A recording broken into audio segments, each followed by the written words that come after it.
Bonjour, 30 octobre 2021. Je me repose tranquillement une journée ou deux à Gamart. Et donc je fais cette petite vidéo puisqu'on m'a demandé de mettre un peu mon témoignage par rapport à mon séjour médical que je viens d'effectuer. Je précise que je fais cette petite pub sans contrepartie. Voilà. Donc, pour vous résumer, il s'agit d'un séjour médical donc de 5 jours. Donc j'ai passé 3 jours en clinique et 2 jours à l'hôtel pour me reposer. Je précise que je vais essayer de ne mettre aucun nom, de citer aucune personne, aucun nom. Je mettrai ça éventuellement dans la description de la vidéo. Voilà. Donc en fait, je rappelle que c'est mon 6e voyage pour des raisons médicales en Tunisie et j'en suis toujours aussi satisfaite. C'est pour ça que je reviens. Ça permet justement de faire ce qu'on veut et en même temps de profiter un peu du cadre. Et donc voilà, ici ça me permet de me reposer dans des bonnes conditions. Qu'ajouter d'autre? Comme je l'ai déjà précisé sur une vidéo précédente, que je vous mettrai le lien d'ailleurs, dans ces séjours, tout est pris en charge depuis l'arrivée de l'aéroport jusqu'au retour en fait. Voilà, donc les médicaments, les traitements, les pansements, tout ça sont fournis par l'agence, dont je citerai le nom dans la description de la vidéo. Et voilà, donc je suis contente de ce séjour. Pour ma part, là cette fois-ci, ce que j'ai fait, j'ai fait une abdominoplastie. Et donc, pourquoi? Bon, parce que c'est pas que j'avais un gros souci, en fait, c'était juste au niveau de l'apparence.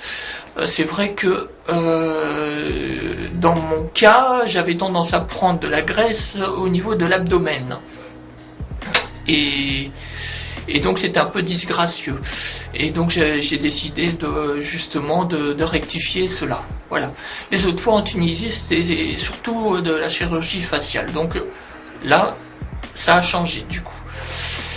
Voilà, bon, je voulais faire 2-3 précisions intéressantes, je trouve aussi. Notamment, je voulais dire, je trouve ça pas mal.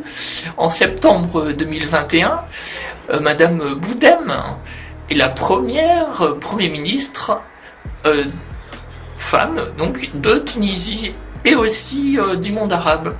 Voilà, c'est tout récent, c'est tout frais, et il faut savoir aussi que donc cette femme qui était ingénieuse, je sais pas si on dit ingénieuse, ingénieur avec un E, ou je crois que c'est ingénieur RE à la fin, qui travaillait dans le secteur du bâtiment et de l'industrie, qui avait déjà une bonne dizaine d'années d'expérience, et 10 femmes en tout sont ministres, du coup, actuellement, sur 26, donc c'est quand même une grosse proportion. Voilà, je voulais souligner ça, je trouve ça intéressant, et puis apparemment, je veux dire, les Tunisiens et Tunisiennes apprécient justement de ce fait que beaucoup de femmes ont des grandes responsabilités dans les postes ministériels. C'est pas dans des petits ministères, c'est vraiment dans des ministères clés en plus. Voilà, juste petite parenthèse.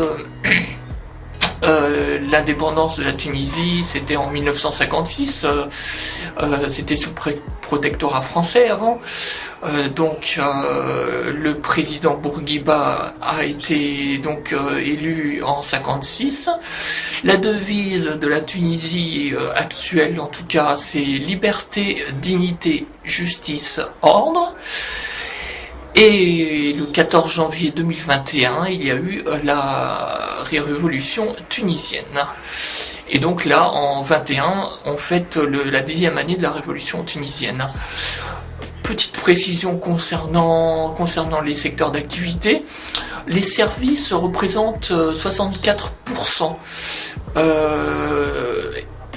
Et contrairement à ce que je pensais, le tourisme, c'est pas une si grande proportion, c'est moins de 10% de l'activité de Tunisie. Puisqu'en fait, il y a beaucoup d'industries, ça représente 26% de l'activité économique, avec des grosses exportations, et l'agriculture 10%. Voilà, j'ai fini cette petite parenthèse. Bon, j'espère que je n'ai pas oublié de choses importantes. Enfin bon, c'est vraiment une toute petite parenthèse. Je mettrai un lien vers la page Wikipédia, par exemple.